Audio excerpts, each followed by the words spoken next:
Kia ora, welcome to Tarmac. I'm Dave.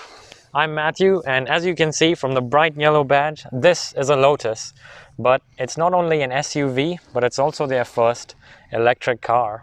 That's right, it's called the Eletre and it's a hyper SUV. Come, let's take a look at this. Now, coming from England, you'd obviously know that I would love Lotus as far as a car brand goes.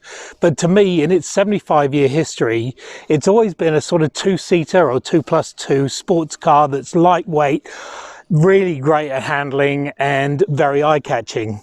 Now with the Eletre, I guess some of the sort of, Chinese whispers or whatever it is not really translated, because it is some of those, but also it's now a hyper SUV that the whole family can enjoy. Let's take a closer look at it. What you've got around the front here, to me, the nose looks like it's got a smug smile on it, and it's quite rightly it should have, because it is a very, very high performing vehicle. There are three in the range, so you've got the Eletre, you've got the Eletre S and the Eletre R. We've got the S, so it's not quite the super fast one, but it is bloody fast anyway. In terms of colour, what we've got is Stellar Black rather than Cilla Black. I wanted to call it Cilla Black. I think there's far more humour in that, but anyway. And round the front here, what you've got is LED headlights. You've got just vents everywhere. These bottom triangular ones here, open and close, so they're active to make sure it gets heated and cooled when it should do.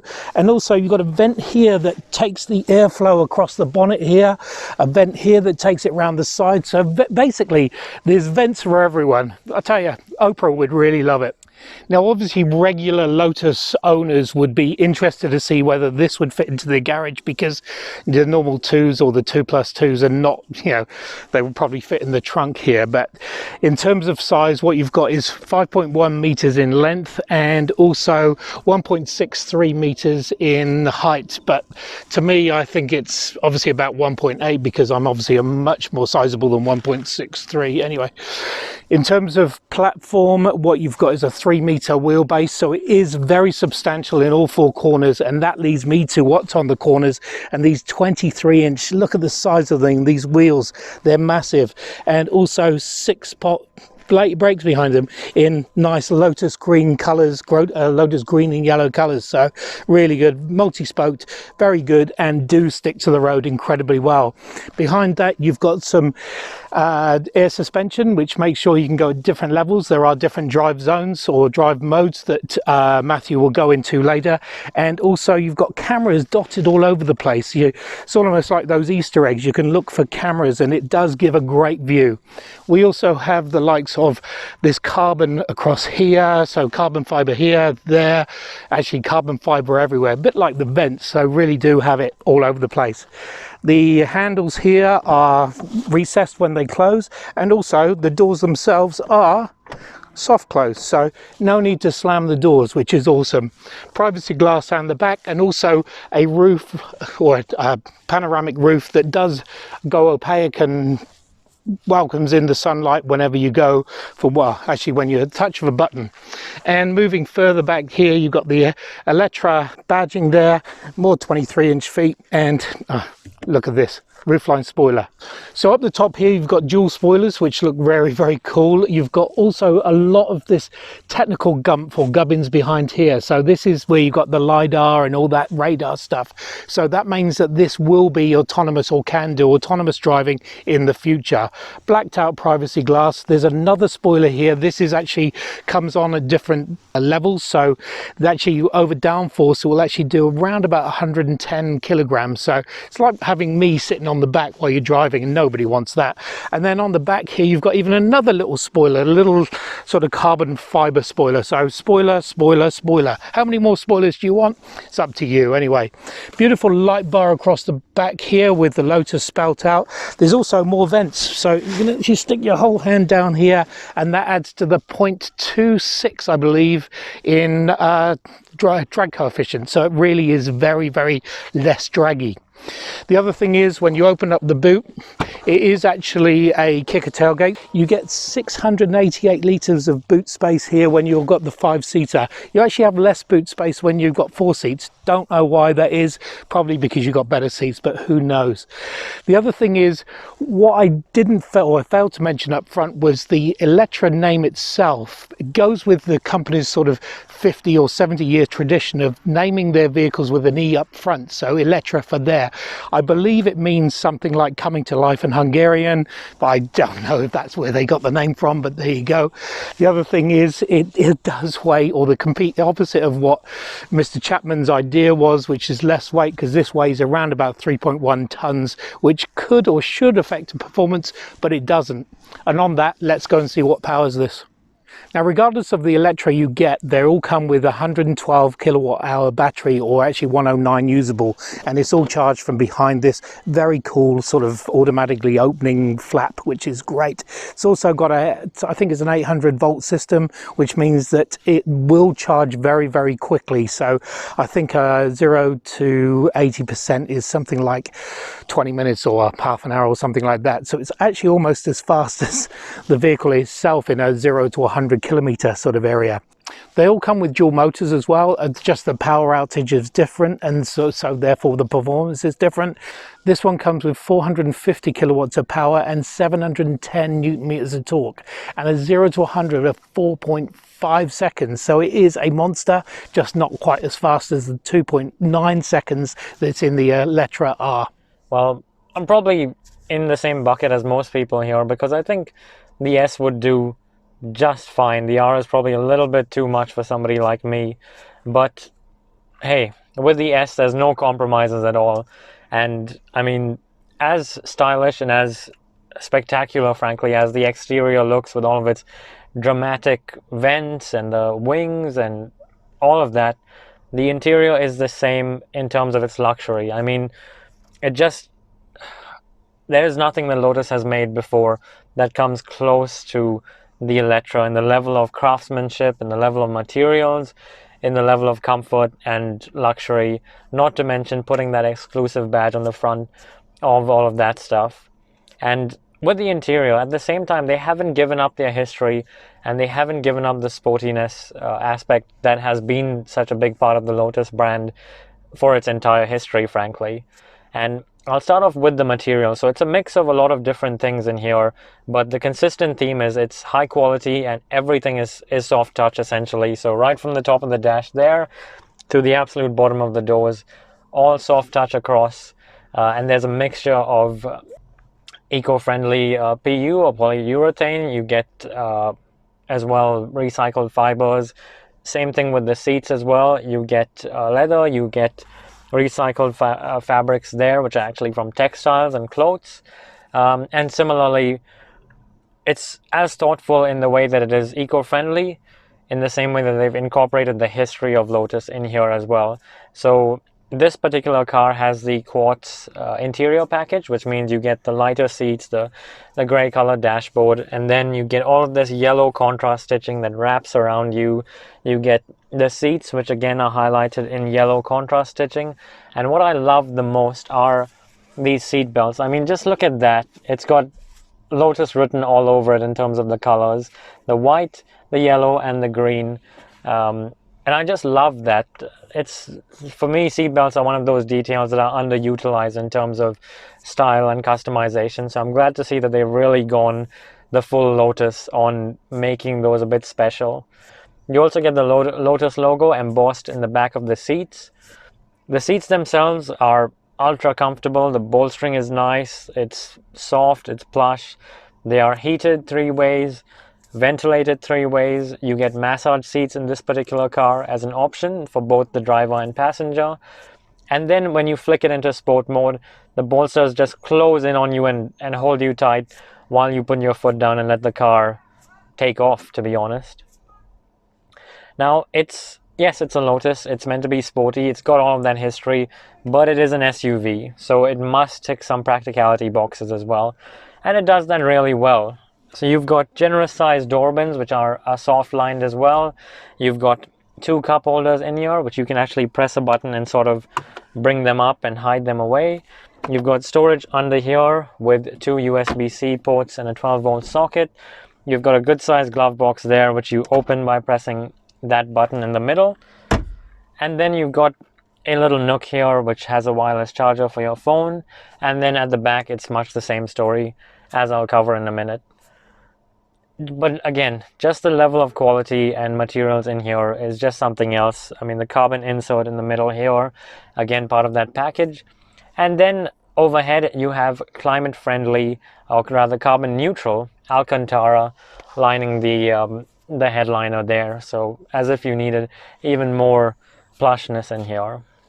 Now in the middle they have mounted a 15.1-inch infotainment screen, and that basically is the command center and the brain of this Eletre. It is powered by NVIDIA Orion X chips as well, to give you a little bit more confidence in the speed and the performance, frankly, of this infotainment screen.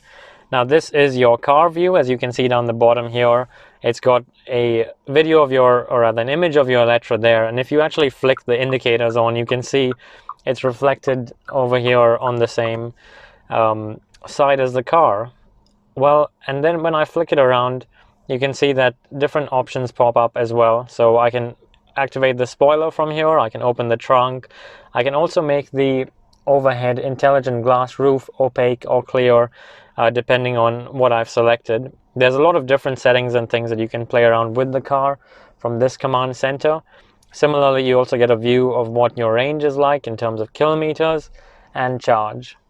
Up the top you have some more information in general about the car, the outside temperature, whether your phone is charging, all of those things. And then down the bottom is your shortcut menus for all the important stuff. So if I click the air conditioning one, I can either choose to set the temperature just quickly like so, or open up a more in-depth menu, which then allows me to choose the seat heating, the seat ventilation, same settings for the rear. This also comes with an optional extra package of rear seat heating and ventilating. And then the massage seats as well can be activated from here. As you can see there, you have 5 different massage functions and 3 different intensities as well. So they really have thought about making the front of the car a really comfortable and relaxing experience. Back to this screen here, and if I go into settings, there is so much to play around with this Eletre. As you can see from the different settings menu, you can go into vehicle and set various things like that intelligent glass roof. You can also activate the walk ups to unlock, and then various other things as well. In the light settings, it has got a lot of different options, as you can see there, to choose your ambient lighting, which does look really cool at night and really lights up not just the dashboard but the air vents and all the little bits and pieces. It's a very nice place to be. Next up you have your drive modes, of which the car has 5, as you can see there. There's 4 preset, which are off-road, range, tour and sport. Tour is the one you'll probably spend most of your time in because it gives you the best balance between performance and range maximization as well. Individual is a completely custom setup as well, and that is based on driver preference rather. Down the bottom you can actually adjust the ride height as well. So again, you've got 5 different options there. You've got lowest, low, standard, high or highest. So very creative names there, but standard is probably, again, the best mix of all of those in terms of handling as well as ride height and comfort. The next one is safety. So the Eletre is absolutely packed with ADAS systems, lane departure, forward collision, adaptive cruise control, the rest. It's got literally everything you can think of in that sense. So extremely intelligent from the safety perspective. But I really want to touch on the sound, because this is where Lotus have really done a lot of work with KEF, who've done the audio. And this particular car has the optional extra 23 speaker 3D KEF audio system, and it really, I've got to say, sounds unlike anything I've ever experienced, especially if you have a really good sort of tune on and you try the spatial mode, where the feeling of sound and the sort of experience is unique, I've got to say, and unique in the best possible way. Apart from that, you have several other options as well to toggle with, so the amount of customization in here is absolutely endless.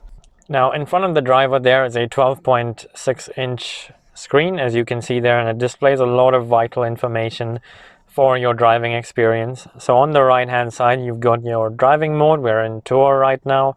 You've got your gear, your battery percentage, and your range. And then in the middle, it's got your speed as well as your positioning on the road. Make a note that it does have a heads-up display as well, which is really helpful if you prefer that sort of approach. Speed sign recognition, of course, as you can see there, and then your regen level and some other safety features. The other thing is, depending on whether you're accelerating or charging up the battery, or charging or discharging, these two bars on either side of the speed will light up different colors to reflect that as well. Taking a step back to the steering wheel, it's a really nice unit that feels great to hold. You've got solid thumb grips there, beautiful stitching, nice central marker there retaining the sporty Lotus theme. And then you've got the controls on either side. So your autonomous cruise control on the left side, you've got the buttons for that there, and there is some ambient lighting inserted in there as well. On the right hand side, you've got your audio controls, again some ambient lighting in there, the new sort of Lotus badge in the middle, and then on either side you've got paddle shifters, but the left hand side one takes care of the regen, so you push up to get more regen and down to get less. And then drive modes, you push up to move up into sportiness, and then down to move into the more efficient and then off-road modes as well. And I've just got to say, the finishing is really good on these paddles, as well as the indicator stalks, the steering wheel. It's just all done so well. The level of luxury here is just amazing. And to add to that, it's even got a screen down here, so the rear seat passengers can control their climate settings for both sides. Both seats as well are heated and ventilated, 3 levels. You can also control the audio from here at the back, and then also push that passenger seat a bit forward if you'd like some extra leg room on that side.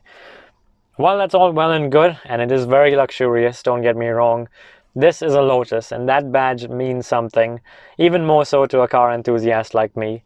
So I don't know about you, but I can't wait to take it for a drive. So again, I find myself in a passenger seat with Matthew at the helm, which is very much terrifying. But anyway, we are in a Lotus. We need to go fast, so hit it. Flick it into sport mode and...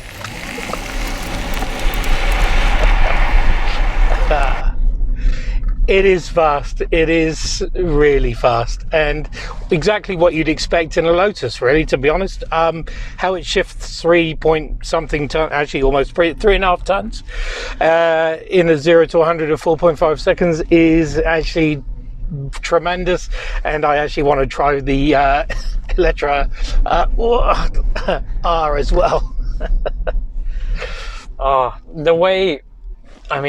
The weight, well, it's an EV with a really large battery. It's filled with all of the luxury trappings you can imagine, but the way it shifts that weight in a straight line, but also around corners, I don't think should be physically possible. But Lotus, if anyone, are experts at handling and setting up cars to handle really well, and they have certainly worked their magic with this Eletre. Yeah, I think we were discussing this earlier. For them to move from a historic 2-seater or 2+2-seater sports car, lightweight, into an SUV, obviously they're doing that because they need to survive, which is fine, but if you're going to do it well, and they have. They've turned it into a monstrous machine that's fast and room for the whole family to be sick. It's just from picking up the car, all the driving I've done so far, I've just been astonished at the way the Eletre has handled itself, the way it feels. While it's, yes, an electric car, it's an SUV, there's a spirit of Lotus in here that it's really hard to describe to somebody who is just a keyboard warrior banging on about, decades gone by, because there's something, when you throw this around corners, when you put your foot down, there's such an element of fun about it, the agility it offers, all of those things, it's hard to quantify unless you drive the car, and when you do, it is such a rewarding experience to do so. Yeah, no, I'm looking forward to getting hold of the keys, to be honest. It's also very wide. It's a dimension that I didn't bring up earlier, but it feels really wide when you're in the passenger seat. There's so much room between Matthew and I, which is something I would highly, highly recommend. And also the fact you're not isolated as a passenger. There's a little screen here for me to see what's going on. It tells me what time it is. It tells me the radio station and things like that. And then it's, again, just gets me hugged in when Matthew decides to go fast. So it's not, although it is a driver's car, or historically Lotus are a driving vehicle, it feels all right. It feels like I'm part of the ride. And I mean, just in terms of engagement, yes, Dave pointed out the technology is there for the passenger, but at the same time, that screen in the middle packs so much of technology and features for both the driver and passenger to really make this car their own in a way that we haven't seen from Lotus. The customization available both in terms of the exterior color, the brakes, the options. Well, I think there's only 5 colors, so I don't think the exterior color, it is good paintwork, by the way. Let's put then combinations, let's say, with the brakes, the exterior paintwork, the wheels, and then you can add a whole list of options. And then you get to the central infotainment screen. The amount of different things you can change and set up in the interior, it's just amazing. Again, I keep going on about this level of luxury, but what Lotus have done here is quite amazing. Yeah, I agree. This is not your rackety old Elise or your old Esprit, which is actually one of my favorite cars.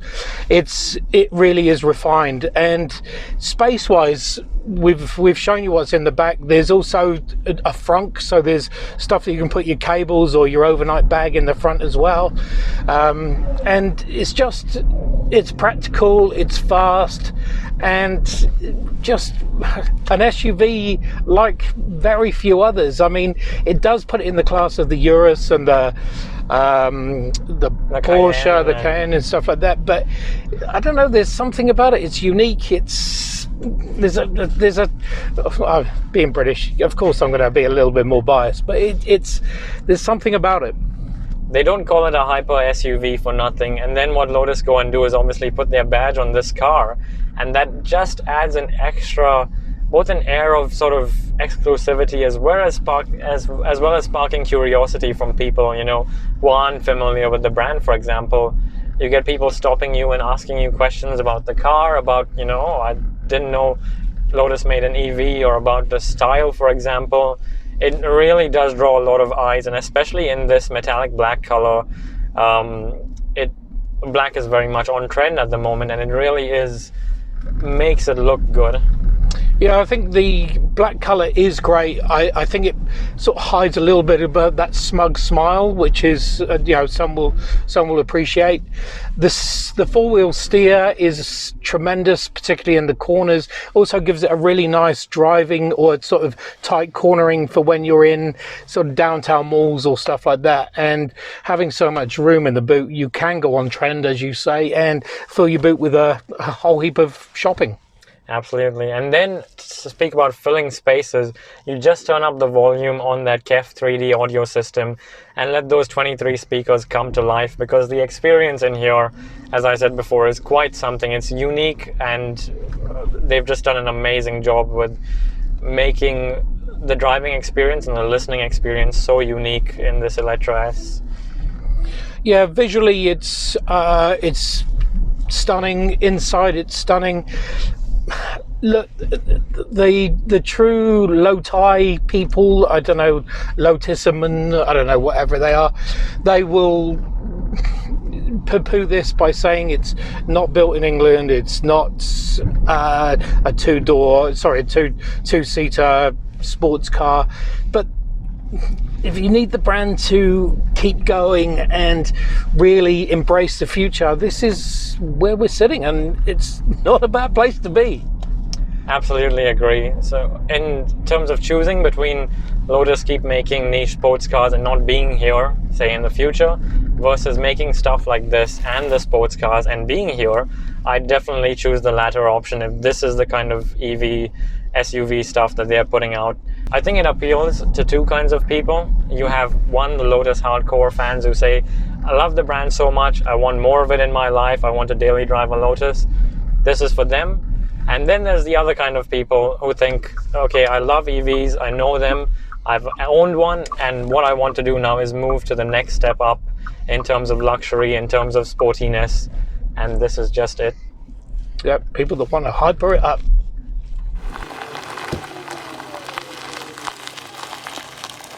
So there you have it, the new Lotus Eletre S. Not quite the top spec, but you'd never know it sitting in this seat. The refinement's there, the speed is there. It's it's a hyper SUV. What else do I have to say? It's, you know, and it's British. So there you go. If you ever get tired of the luxury and the technology and whatever that this car offers, all you need to do, flick it into sport, and away you go, because it'll just remind you exactly why it deserves the Lotus badge and exactly why you bought it. And fun for the whole family. They can now all... Who knew that a family of 4 or 5 can now experience a Lotus? Everything it has on offer. Brilliant. Anyway, thanks for watching. Make sure you subscribe and see you on the next one.